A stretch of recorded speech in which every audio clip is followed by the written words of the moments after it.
அனைவருக்குமே வணக்கம். சற்று முன் கிடைத்திருக்கக்கூடிய ஒரு மிக மிக முக்கியமான செய்தி ஒன்று வெளியாகி உள்ளது.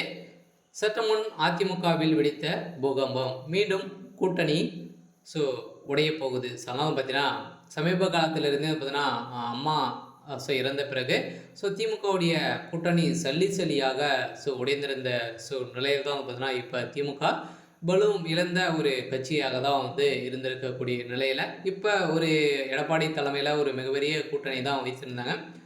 இதிலே பார்த்தீங்கன்னா அதிமுகவே வெடித்திருக்கக்கூடிய பிரச்சனையால் பார்த்தீங்கன்னா இப்போ அதிரடியாக அமைச்சர் செங்கோட்டையன் அவர்கள் பார்த்தீங்கன்னா இப்போ தனித்து நிற்க போகிறதாக இப்போ வெளியேறக்கூடிய செய்தியால் தான் நிறைய விமர்சனங்கள் எழுந்திருக்கக்கூடிய நிலையில் அமைச்சர் எடப்பாடி பழனிசாமி அவர்களுக்கும் அமைச்சர் செங்கோட்டையன் அவர்களுக்கும் இடையே நிறைய வாக்குவாதங்கள் ஏற்பட்டு இருக்கக்கூடிய நிலையில் தான் இப்போ செங்கோட்டையன் அவர்கள் பார்த்தீங்கன்னா அதிமுகவிலிருந்து இணைக்கப்பட்டதாக ஒரு செய்தி வெளியேற்கு அதிமுகவுடைய தலைமையகத்துக்கு ஒரு மிகப்பெரிய இடியாக தான் விழுந்திருக்கு. இதன் அடிப்படையில் தான் இப்போ அதிரடியாக அதிமுகவுக்குள்ளே ஒரு மிகப்பெரிய உட்கட்சிக்குள்ளே நிறைய மோதல்கள் இருந்திருக்கக்கூடிய சூழ்நிலையில் இப்போ அனைத்து விதமான பிரச்சனைகளுக்கும் பார்த்தீங்கன்னா சின்னம்மா தான் இதற்கு காரணம் அப்படின்ற மாதிரி எடப்பாடி குற்றச்சாட்டுகள் வைத்திருக்கக்கூடிய நிலையில் இப்போ வருகின்ற சட்டமன்ற தேர்தலில் அதிமுக ஒரு மிகப்பெரிய கூட்டணி வைக்குமா அப்படின்றது தான் ஒரு பெரிய கேள்விக்குறியாக இருந்தாலும் என்ன நடக்க போகுது அப்படின்றத தொடர்ந்து வீடியோவில் பார்க்கலாம்.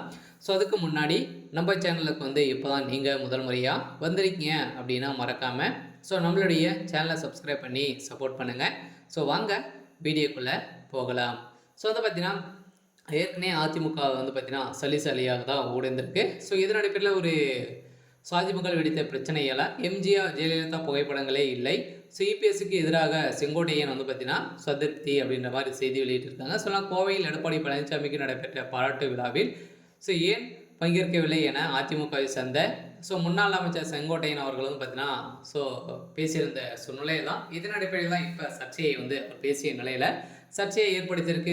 செங்கோட்டையன் அவர்கள் பார்த்தீங்கன்னா அதிமுக நீக்கப்பட்ட சம்பவம் பெரும் அதிர்ச்சியை ஏற்படுத்தியிருக்கு. இருந்தாலும் கோவை அன்னூரில் எடப்பாடி பழனிசாமிக்கு நேற்று நடைபெற்ற பாராட்டு விழாவில் அதிமுகவின் மூத்த தலைவரான செங்கோட்டையன் பங்கேற்கவில்லை. இது தொடர்பாக ஈரோட்டில் செய்தியாளர்களிடம் பேசிய அவர் அதிருப்தி கடவு அவினாசி திட்டக்குழு நடத்திய பாராட்டு விழாவை புறக்கணிக்கவில்லை. நிகழ்ச்சியில் எம்ஜிஆர் ஜெயலலிதா புகைப்படம் வைக்கப்படாததால் அதில் பங்கேற்கவில்லை என அதிருப்தி கடவு திட்டத்தை கொண்டு வர 2011ஆம் ஆண்டு ஜெயலலிதா ரூபாய் 3.22 கோடி நிதி அளித்தார். இப்பணிகளை தொடங்க அடித்தளமாக இருந்த தலைவர்களின் படமே இல்லை. அதனால் பார்த்தீங்கன்னா இதனால் செங்கோட்டையன் அவர்கள் அங்கு கலந்து கொள்ளவில்லை அப்படின்ற மாதிரி வெளியிட்டிருந்த செய்தியெல்லாம் பார்த்தீங்கன்னா இப்போ அதிரடியாக எடப்பாடி பழனிசாமி அவர்கள் திமுக அதிமுகவுடைய தலைமையகத்திலிருந்து அவரை நீக்கப்பட்டதாக ஒரு அதிருப்தியான ஒரு செய்தி வெளியே இருக்குது. சரி, ஓகே. இன்றைக்கான அப்டேட் இதுதான். மறக்காமல் நம்மளுடைய சேனலை சப்ஸ்கிரைப் பண்ணி சப்போர்ட் பண்ணுங்கள். தேங்க்யூ.